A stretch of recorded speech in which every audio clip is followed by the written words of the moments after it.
Assalamualaikum warahmatullahi wabarakatuh. Semangat pagi teman-teman semua.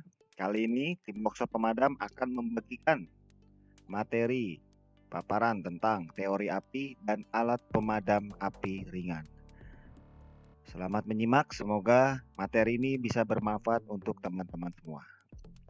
Mari kita mulai dengan pertanyaan awal, yaitu apa yang dimaksud dengan api? Menurut berbagai sumber, api adalah suatu reaksi kimia yang dikenal sebagai pembakaran. Sumber lain mengatakan suatu proses oksidasi cepat yang umumnya menghasilkan panas dan nyala. Lalu dari Kamus Besar Bahasa Indonesia kita menyebutkan bahwa panas dan cahaya yang berasal dari sesuatu yang terbakar, itulah yang dimaksud dengan api. Namun, tidak semua api yang menyala itu adalah kebakaran. Lantas pertanyaannya, apa itu yang dimaksud dengan kebakaran?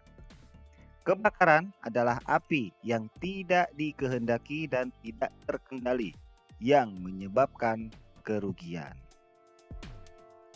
Berikut rantai kimia api yang biasa kita sebut dengan segitiga api, yang diantaranya komponennya adalah bahan bakar, oksigen, dan panas. Bila ada 3 unsur ini, maka pasti akan tercipta reaksi kimia yang dinamakan dengan api.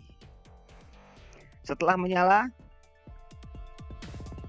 api ini akan bisa berpindah-pindah tempat. Di antaranya pemindahan api itu, yang pertama pemindahan konduksi atau yang dipindahkan dari suatu ruang ke ruang lain. Ada vertikal dan horizontal. Jadi bisa api yang ada di lantai bawah menyambar ke atas ataupun yang ada di ruang kanan ke ruang yang kiri. Ada juga pemindahan panas secara konveksi atau kontak langsung, di mana lidah api langsung menyambar ke benda yang dituju. Selain pemindahan, api juga memiliki kelas-kelas kebakaran. Di antaranya kelas A, B, C, D, dan K. Bisa dilihat di gambar yang dimaksud A, B, C, D, dan K. Dan kita harus mengetahui ini agar kita bisa mengetahui jenis pemadaman apa yang tepat.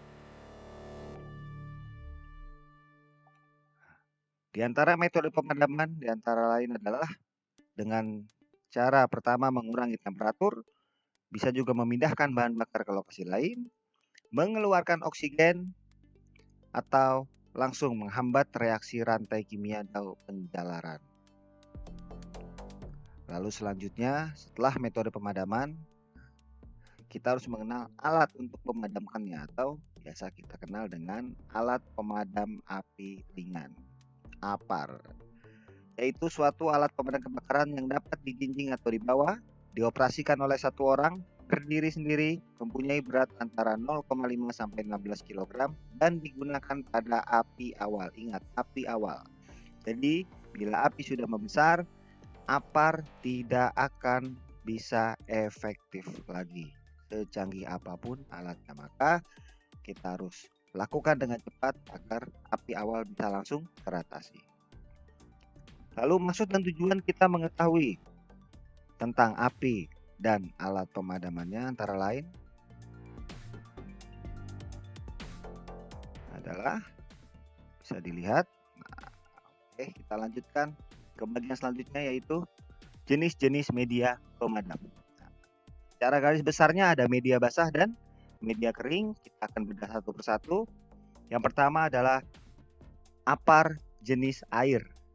Berikut adalah keunggulan dan kekurangannya. Namun, kita ketahui bersama, pada era ini jenis APAR air sudah kita tinggalkan karena terlalu banyak resiko yang ditimbulkan dan banyak kegagalan APAR di dalamnya. Selanjutnya, jenis foam. Ini hampir sama dengan air, namun masih banyak digunakan karena relatif masih efektif dan tahan lama.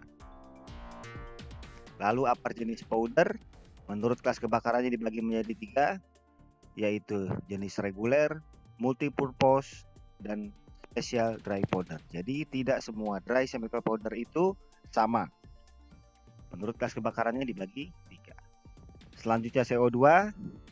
Bahan ini digunakan untuk pemadaman karena memang sifat-sifatnya yang sangat bagus terhadap pembakaran. Namun yang harus kita perhatikan adalah CO2 ini hanya untuk penggunaan indoor, jadi tidak cocok untuk di luar ruangan. Selanjutnya jenis apar halon. Ini salah satu apar yang paling efektif di antara jenis media lain, namun karena regulasinya halon ini sudah dilarang dan sekarang kita banyak menggunakan media-media pengganti halon seperti AF11, Halotron, FM200, Solcaflam, liquid gas, dan lain-lainnya yang lebih ramah lingkungan. Berikut adalah regulasi yang mengatur tentang pelarangan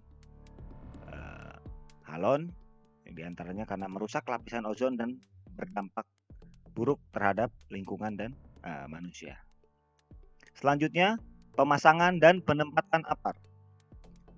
Dipastikan posisinya mudah dilihat, dicapai, diambil, dan dilengkapi dengan tanda pemasangan. Harus sesuai jenis dan kelas kebakarannya. Harus menggantung pada dinding dan ketinggiannya diatur antara 15 sampai 20 cm dan harus ditempatkan pada suhu yang tepat.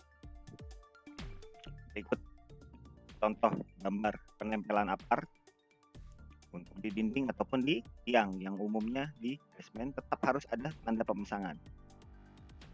Selanjutnya, persyaratan teknis apar. Poin utamanya adalah tabung harus dalam keadaan baik dan tidak ada karat atau cacat. Etiket harus dapat dibaca dan dimengerti jelas. Segel harus dalam keadaan utuh. Selangnya harus selang bertekanan tinggi. Tutupnya harus rapat. Dan untuk storage pressure, pastikan tekanan pada jarum tidak kurang dari batas ditentukan. Untuk cartridge tidak ada kebocoran. Yang pastinya belum lewat masa kadaluarsa dan ditempatkan sesuai resiko kebakaran. Jadi jangan sampai ada CO2 ditempatkan di luar ruangan karena sudah pasti tidak akan efektif. Selanjutnya, faktor-faktor yang menyebabkan kegagalan penggunaan apar. Kita harus perhatikan. Di antaranya, poin pertama adalah dikarenakan jenisnya yang tidak sesuai. Lalu ukurannya yang tidak sesuai, macet, salah penempatan, atau dari faktor petugas. Macet pada umumnya disebabkan karena adanya kebocoran ataupun powder yang menggumpal dikarenakan menunda refill. Sementara faktor petugas pada umumnya dikarenakan belum ditunjuk atau belum terampil petugas tersebut.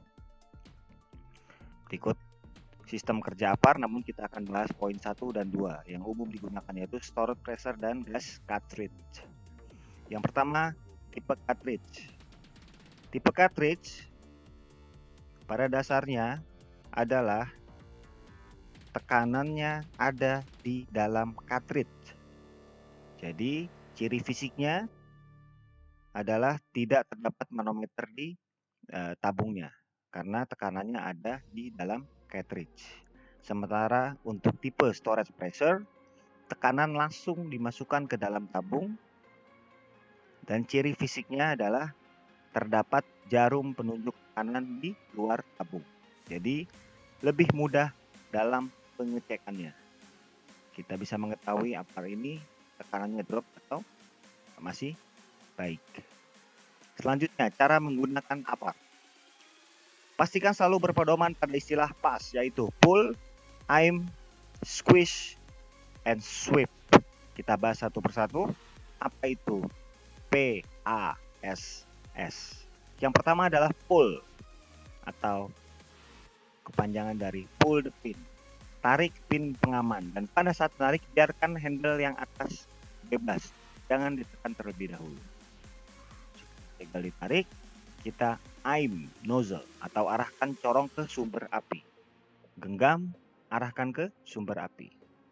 Baru setelah sudah diarahkan, kita pijit handle-nya. Squeeze on the top handle. Tekan handle dan jangan berhenti menekan sebelum apinya padam atau isinya habis. Tekan penuh. Selanjutnya adalah sweep from side to side atau sapukan dari sisi kiri ke kanan atau sebaliknya. pastikan jangan pernah mengarahkan langsung corong apar ke titik api. Pastikan selalu sapu dari permukaan luar untuk menghindari titik balik api. Demikian yang bisa kami sampaikan. Terima kasih untuk teman-teman semua. Semoga materi ini bermanfaat, dan bila ada teman-teman yang menginginkan format PowerPoint-nya, bisa request di deskripsi melalui WA atau email kami. Kita akan memberikan secara cuma-cuma atau gratis. Dan dukung terus channel ini dengan like and subscribe. Terima kasih teman-teman semua. Salam sukses selalu. Selamat bertugas. Terima kasih.